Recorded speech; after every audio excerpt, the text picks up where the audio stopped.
Hey everybody, Jason here today. Happy Tuesday. Hope you guys are all having a great day. So today we're up a little bit, a whole percent, a couple thousand, 1,800. Who knows where we're going to end up? We were up almost 4 grand. Actually opened up the day, we're down like a little bit, but I think today's going to be not a huge mover at all. We do have this here calendar spread. I did end up opening this yesterday. We're up about a little over 10% on this guy.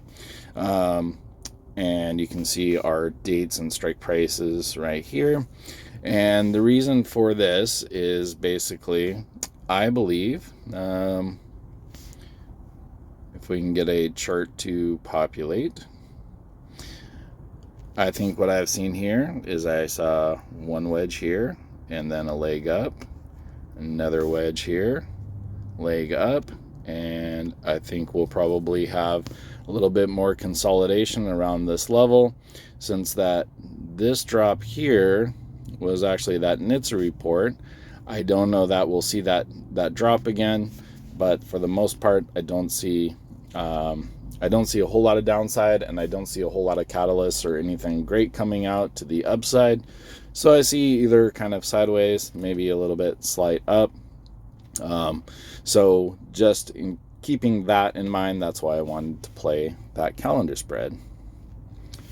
Now, one thing I did want to talk about, someone asked me why we want to, why it's a good idea to put credit spreads up with time on them, meaning 4 to 6 weeks out as opposed to a couple weeks out. So one thing I want to look at very specifically is kind of this time right here. And if we look at that, we basically spent a couple weeks from August 2nd to August 13th, basically all within this range, right? We had the rip up 725, lows of 705. There's another low of 700. I think we dipped just below that. Yep. But we're kind of sitting there in that range. So if you took the chart kind of apart and we're just looking at that, you didn't expect any bad news because no one was expecting this NHTSA report to come out and drop the stock quite a bit in a short period of time. You might have opened up a put credit spread that was, who knows, maybe 695, 695, 690. And I know somebody did that because they were talking specifically about that, which if you took that in a little microcosm, that looked like a pretty good play with some nice high premium as well. But this did happen, right? So we went from 717 all the way down to 650 in a very short period of time. So like a $60 drop. Now let's look at that kind of relative to time and option value. I'm going to jump into option strat real quick. So here we have our options strat. If you guys don't have this, it's a free app, super useful, especially not especially, but I find it very handy. You can kind of see how any plays, and there's several of them here, just play out with one axis just being time and one is the price actions. So you can see what the option is looking at doing. So here we do have a 695, 690. So in this example, where we just kind of looked at that price, let's say we're chilling out here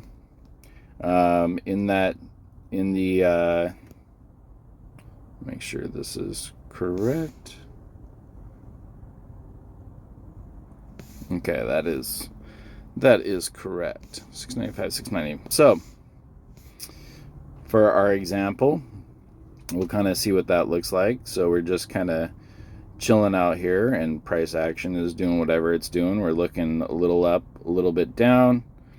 And then let's say, since it's only 2 weeks till expiration, you'd likely be looking at holding that pretty dang close, because you're going to want to get as much of your premium back as possible.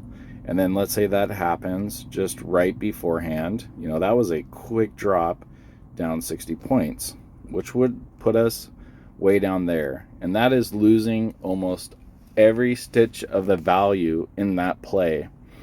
When it doesn't have any value, that means it has no intrinsic value, no extrinsic value, and extrinsic value really is what we're selling.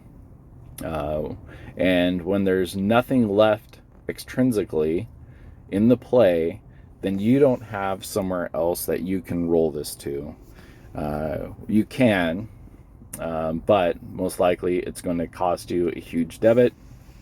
It's going to cost you a lot, sometimes even more than the credit than you received.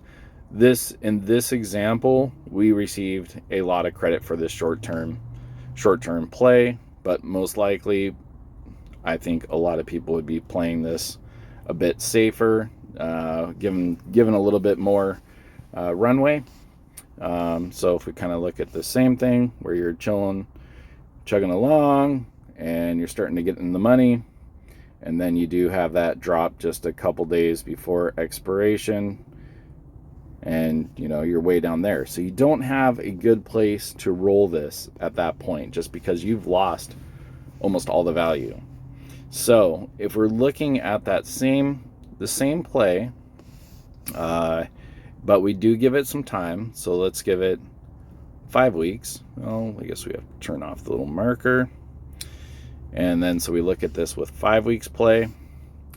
This one we can be chilling along, and then a couple weeks and we have that same drop. So now we're only down 132. And if we look at this, now these are not, let's see if we can find, these dates don't line up with expiration dates, but it can kind of give you an idea of where you could roll this thing to. So this means at 132, you could roll it. You could roll it out. This is approximately 2 weeks.